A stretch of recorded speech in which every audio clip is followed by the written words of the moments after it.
Evening all, welcome to Space Engineers. Now what we're going to do today is carry on building our illustrious front end. So you see here I moved it on a bit.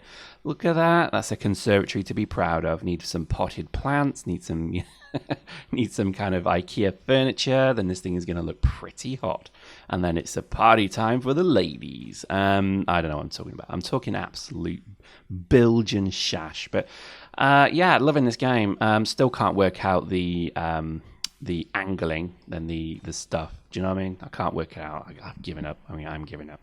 But I am loving it. And I think, there's definitely something very therapeutic about this whole process. So as I sat here, and again, I'd probably say this is one of those games they probably should put in schools to actually kind of train youth to be engineers and builders and plumbers and whatever. Because I think there is quite a nice kind of concept behind it. I suspect they never will, because when it comes to education and computer games, lol, they never see the benefit. And these wacky kind of hippie dudes who manage to get Minecraft in and things like that are pretty rare and few and far between. So I think, yeah, you're never going to see this as an exam, right? Your 5-hour engineering finals exam is now beginning. Please log on to Space Engineers, build a ship, and go own 20 noobs. And you're there like, oh my god, I can only find 15. It's just, can you imagine that? I mean, one day it will be. It'll have to be in a way, because the whole exam system now is so old-fashioned and stupid and pointless. I mean, if I think about all of the things I've learned in my life, when I became an engineer, for example, I became a mechanical engineer, not a mechanic fixing cars, by the way, proper structural mechanical, engineer. Dudes, come on, don't take the piss. I actually did have to learn about thermodynamics, structural dynamics, kinetic activity, kinetic energy, blah, blah, blah, thermodynamics. You name it, I learned it. And it was maths to a degree that I thought you didn't need to know this. And yeah, then I went on to do a master's. I know, what a twat, eh? I went and did an MBA because, hey, I thought you needed it to survive in business, which actually you kind of do. But anyway, that's another story. But I did that. And then again, I learned about all the various things to do with, business, etc. And I'm proud to report to you, in summary, that I've forgotten every bloody thing I ever learned. Literally everything I learned, I can't remember it now. If I sit here and I concentrate, and I think to myself, right, let's think about something to do with fluid dynamics. No. Okay, let's think something to do with entrepreneurial. No. Let's think of something to do with operational management. Forget it. Literally, I can't remember a bloody thing. And this is why, to me, I guess exams are so situational. But anyway, what the hell am I talking about? This is why I think games like this maybe actually have a practical... they have a practical application, I think, in schools for youth. But anyway... So as it looks, it's coming together quite nicely. This mighty ship that I think, I'm going to have to start doing something with this ship. I think at the moment, all I seem to be doing is adding to it. So I'm really looking forward to getting this ship a bit more damaged. We are going to do a few events here, but again, I would stress, I've just not been playing this as much. I think there's been such pressures on other games. There's when you do a YouTube channel, kind of the first thing you have to think of is, how am I going to play this game? So, for example, Direva has been, pestering me to play Nosgoth. Is that what it's called? Nosgoth? Nazgoroth, whatever. Nosgoth. And it's like I guess a team-based vampires versus humans thing, which, I guess, I can see that could be quite entertaining, but it's just getting time. And I think at the moment, I just don't have time for this. But anyway, you kind of prioritize, don't you? Everybody does this. I think you play a game for a while, then you enjoy it, then you kind of you file it away, then you move on. And I think a lot of games, some games do keep with you, and I think this is maybe worthy of discussion, because Space Engineers, I think, is going to be like Minecraft. You'll play it, you'll love it, you'll absolutely engage in it. Then all of a sudden, you'll just not play it for a while, and you don't know why. It could be just that another game came out. It could be that you took a break. You ran out of interesting things to build, and that could be all it is. But I think it does happen, and I don't think there's anything wrong with it happening. I think actually it's all good to the mental process of playing and enjoying video games. Is that you do actually just try something new.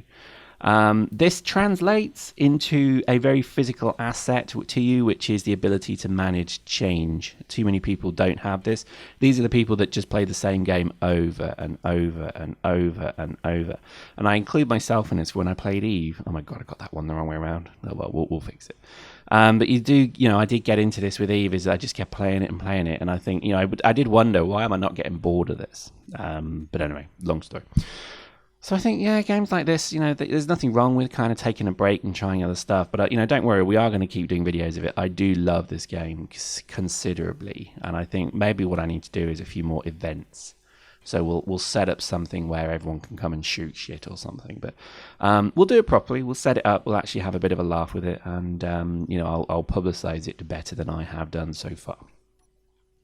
But there we go. So, this is coming together nicely. This is almost done. And I think the reality is that it's nice having this bridge thing, but I'm so sick of having to go up those effing stairs. So what we're going to do is we're actually going to cut a passageway through the entire ship to the bottom floor. And that way then there's a very kind of easily transversable directional thing. I think most ships do have gravity, but I'm getting the impression actually you might be better off not having it.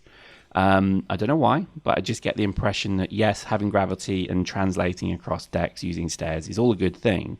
But if you lose your gravity generator, these passages might actually be a better idea. So there we go. So as you see, we're kind of cutting into the ship. We're just going to keep going down.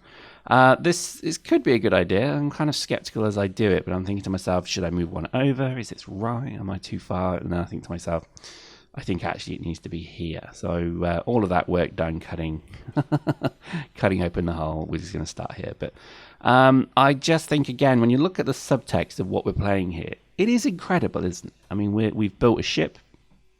We're in a map many miles across with nothing in it except a few rocks. And yet we have created a ship. From nothing, we have a ship. And we're now inside that ship, treating it as our natural home.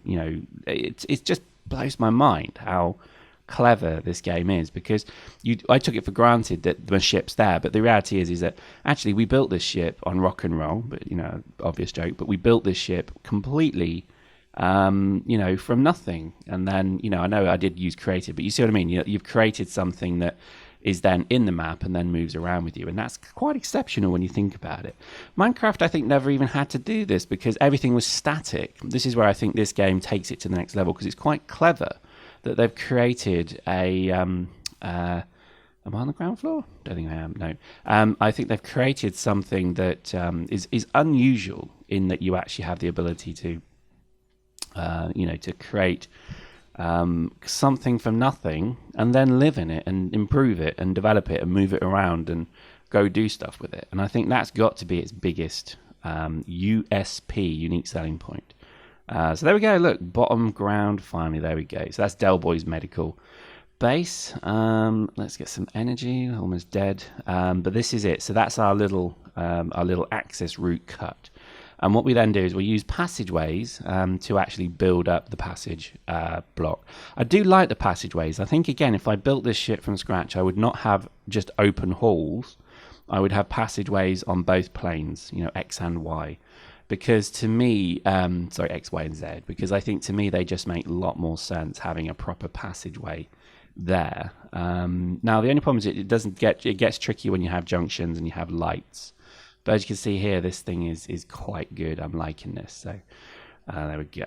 Let's just try and figure that. So anyway, this is good. I think these look good when you think about it, because it's like a proper ship's passageway, if that makes sense. But there we go. So that'll be then all the way up.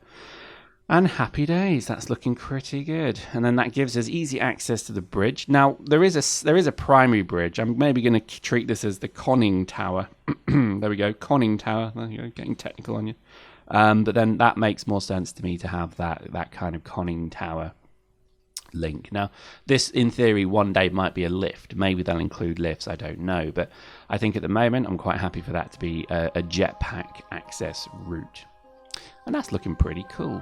Hope you enjoyed that. We'll see you next time.